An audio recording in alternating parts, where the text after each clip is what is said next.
More than anything, I would say it's the comfortability on the phone. I've always been a people's person. I've always loved communicating. My words were always my strong suit. It helps a lot for relationships. And I felt that, yeah, over the years there, it was about understanding what makes somebody feel comfortable on the phone. So I'm training somebody in right now. They're actually going to be listening in to this podcast, and I was telling them that based off the way a business owner answers the phone is the way I respond, my voice, my tone. Sometimes I'll get a business owner will be like, "Hey, I'm kind of busy at the moment. Like, I don't know what you're calling about, but." And then in those cases, my voice goes more serious. I speak straight to the point. I get their busy business owner. I make them understand, why I'm talking in a short line or two. And sometimes it'll be like a very jolly, go happy kind of person. Very much so, in a way that I respond like, "Hey," and I respond like, "Hey, how are you?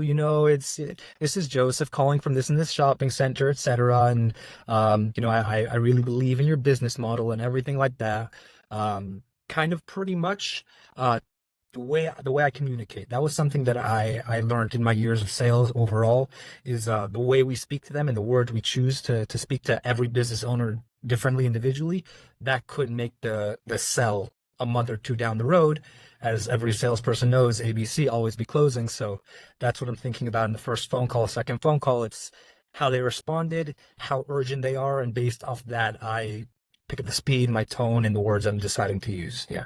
What's the first thing you say when somebody answers? Is it, hey, is it, how are you doing? Do you mix it up? Do you tend to say the same thing every time? What's the first few words that come out of your mouth, or how does that look sometimes? Interesting. Great question.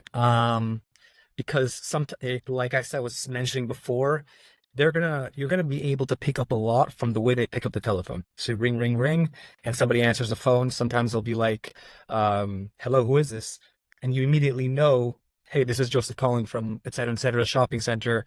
We're willing to put up a good amount of money for you guys to come in. Do you think an expansion or relocation is something possible for you in the near future?" Um, so in the first 10 seconds, it's about picking up what the voice, their tone, who the person is, how they sound, um, and then also the words. So I always ask, "Hey, how you doing?" Because it just a lot of people get straight to the point, even if it's a rushed conversation. I'll try to, unless they're like clearly aggravated, or a business owner that's less interested in talking and think I'm a random broker, which I'm not. I'm calling from the ownership. I always ask, "Hey, how you doing?" And then they'll be, "Hey, how you doing?" back. And sometimes they'll just be like, "Oh, I'm good. Can I help you with something?" And I'll be like, "Hey, God bless. I'm glad you're doing well." And I move straight into it. Um, in the first 10 seconds. And then, of course, in the first 10 seconds, it's all about the why the person why the person will think about you later tonight, why the person will think about anything you're saying in an hour from now. They could be getting 100 of these calls every day, and they have a business to run. A lot of these places, God bless, a lot of these people I'm calling have three, four, either businesses or locations running. So it's about, "Hey, I'm willing to give you said that most people are not able to do, with making you feel as comfortable as possible without saying those words, all just in eight to 10, 8 to 10 words in a line." And for me, in our business model and the way we work is, God, it's a really solid sale, because I'm not, offering nothing. I'm saying, and I'm serious about my words. We are willing to put up a lot of money for you guys, nothing back. Even though it really does sound like a sales pitch. It sounds like I'm trying to scam someone, or it could be, but it's what it is. I'm willing to put up a lot of money for you guys to come into my center, potentially even up to 6 months of free rent. You think an expansion or a relocation like that is something that you can work with in the near future? And that's the way I've been able to get through to business owners that have a truck, that are thinking about expanding into a retail location, to people who have 6, 7 furniture stores, each one 15 to 25K square feet. Um, and then after that, and then after those 10 seconds, it's a different pitch, but that's essentially for the first